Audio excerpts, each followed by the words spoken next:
Olá pessoal, saudação! Sou Josias Azeredo, enfermeiro e professor de enfermagem.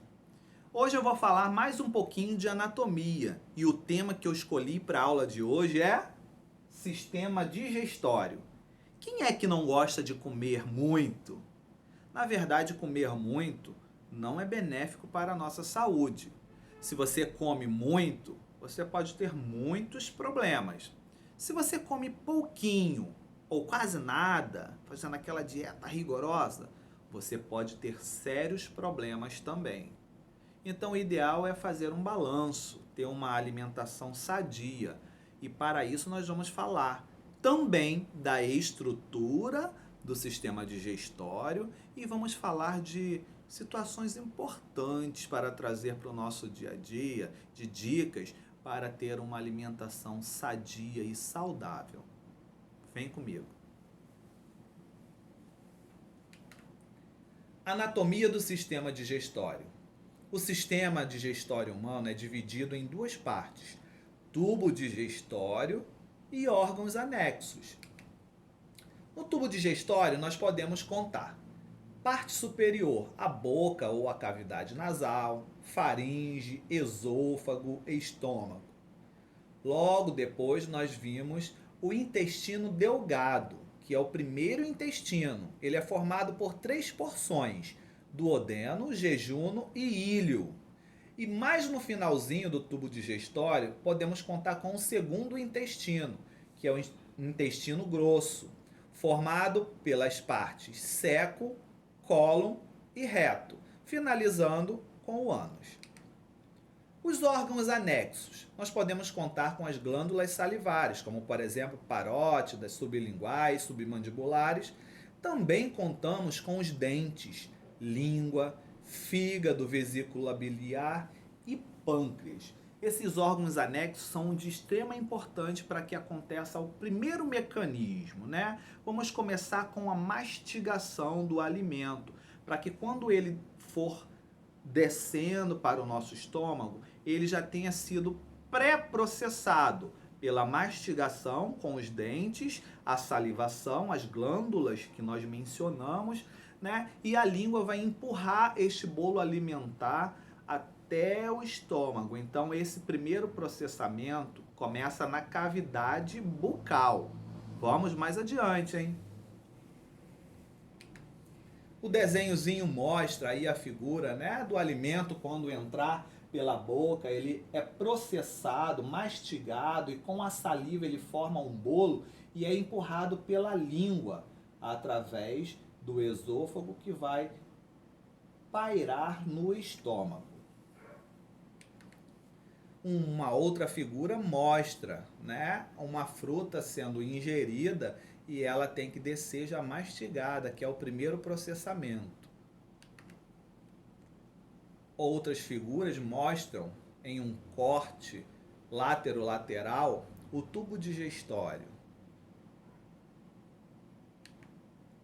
Cavidade bucal. Os adultos têm mais dentes do que as crianças. A maioria dos adultos possuem 32 dentes. Dentre estes dentes, há 8 incisivos, 4 caninos, 8 pré-molares e 12 molares, incluindo 4 dentes do siso. A maioria das pessoas tem o conjunto completo de dentes adultos, assim que atingem a adolescência. A gente vai pular um pouquinho os dentes, porque essa aula é mais avançada e para a gente não interessa agora na enfermagem. Vamos pular os tipos de dentes. Dentição de leite, que é trocada. A dentição permanente começa. Anatomia do dente. Vamos falar então da faringe.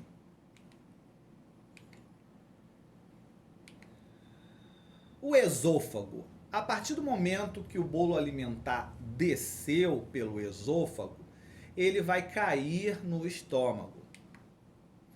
Pelos movimentos peristálticos, esse bolo alimentar é empurrado no esôfago, que vai descer até chegar no estômago.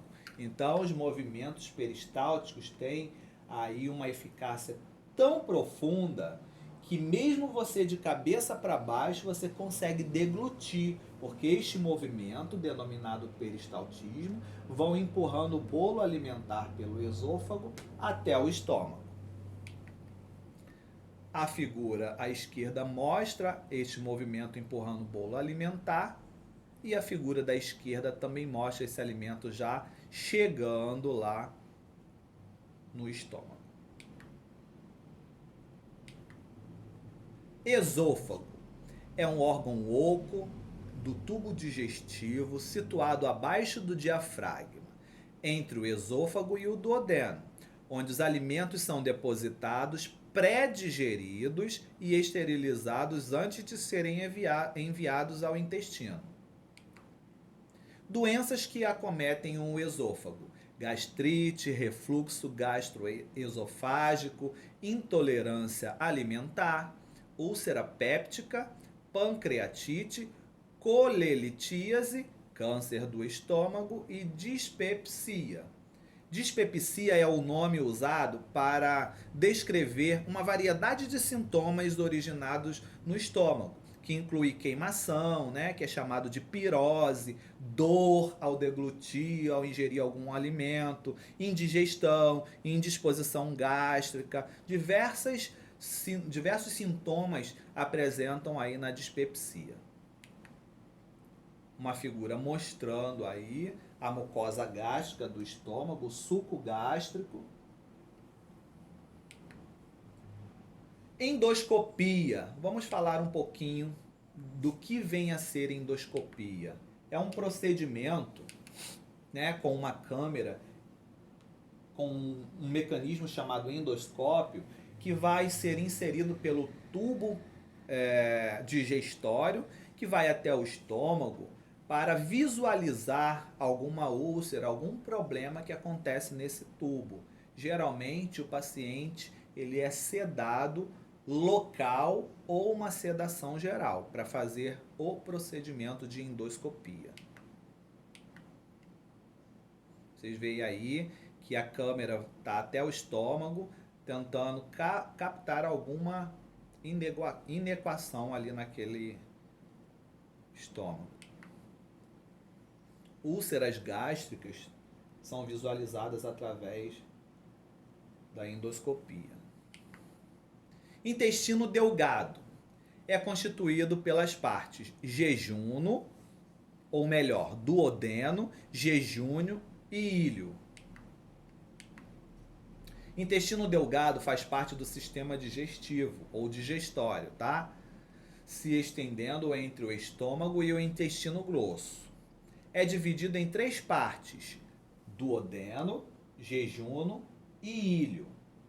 Está ligado diretamente ao estômago, responsável pelo esvaziamento do seu conteúdo. O seu comprimento é de cerca de 6 a 8 metros. Então, o intestino delgado, ele tem cerca de 6 a 8 metros de comprimento. Doenças que podem acometer o intestino delgado: câncer do intestino delgado, retocolite ulcerativa, síndrome de Crohn, diverticulite, diverticulose, doença celíaca e hérnia inguinal. São doenças que acometem essa parte do tubo digestivo. Já falamos agora do intestino grosso. Ele é constituído por seco, colo, reto. E no finalzinho a última porção, que é o ânus, né? O cólon, vocês vão ouvir em outras literaturas que ele é subdividido em colo ascendente, colo transverso e colo descendente. O intestino grosso, simplificadamente e erroneamente chamado de cólon, é a parte final do tubo digestivo. É responsável pelo importante processo de absorção de água e que determina a consistência do bolo fecal. Possui uma rica flora bacteriana. Tem o comprimento de cerca de 1,5 metro e está dividido em 3 partes: o seco, o colo e o reto. Então, este intestino, chamado grosso, ele consiste, né, aglomera uma grande porção de água ali que, dependendo da quantidade da flora bacteriana que tenha nesse intestino, vai consistir as fezes, se ela vai estar endurecida ou se vai ser uma diarreia. Mais uma figura mostrando o último intestino. Outra figura mostra de uma forma mais clássica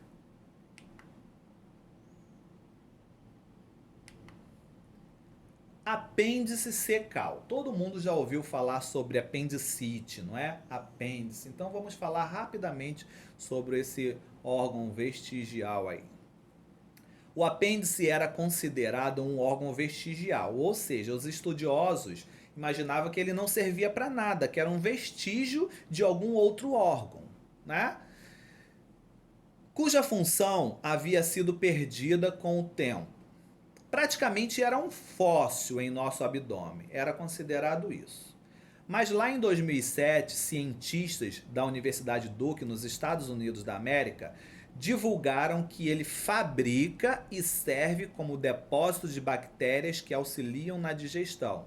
Então, este órgão chamado apêndice cecal, ele fabrica e ele guarda algumas bactérias chamadas de gram-positivas que vão auxiliar na digestão.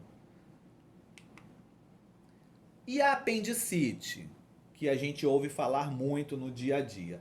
Apendicite supurada é o rompimento do apêndice, desse órgão que a gente falou, quando ele está inflamado, o que aumenta muito os riscos de complicação e que pode inclusive levar à morte. A pior e mais temida complicação no caso da apendicite supurada é a peritonite, que é uma infecção generalizada no abdômen. Uma vez que este órgão começa a ser infeccionado, se supurar e ele estourar, vai acontecer uma infecção generalizada no abdômen, levando para uma sepsemia, né, é óbvio, e o indivíduo pode ir a óbito por conta dessa sepse. Glândulas anexas. Glândulas salivares, fígado e pâncreas são considerados glândulas anexas e não órgãos. As glândulas salivares, a gente já falou lá atrás, né? As sublingual, submandibular, parótida. A amilase salivar ou pitialina é uma enzima da saliva em que o pH neutro é ligeiramente alcalino, digere parcialmente o amido e converte-o em maltose. É na boca, com a pitialina da saliva, que começa a digestão química dos polissacarídeos ingeridos. Então começa lá na boca o primeiro processo de digestão. Mais uma figura. O fígado. Fígado é um órgão que atua como glândula exócrina, liberando secreções, mas também atua como glândula endócrina, liberando substâncias no sangue e no sistema linfático. Ele é a maior glândula do corpo humano.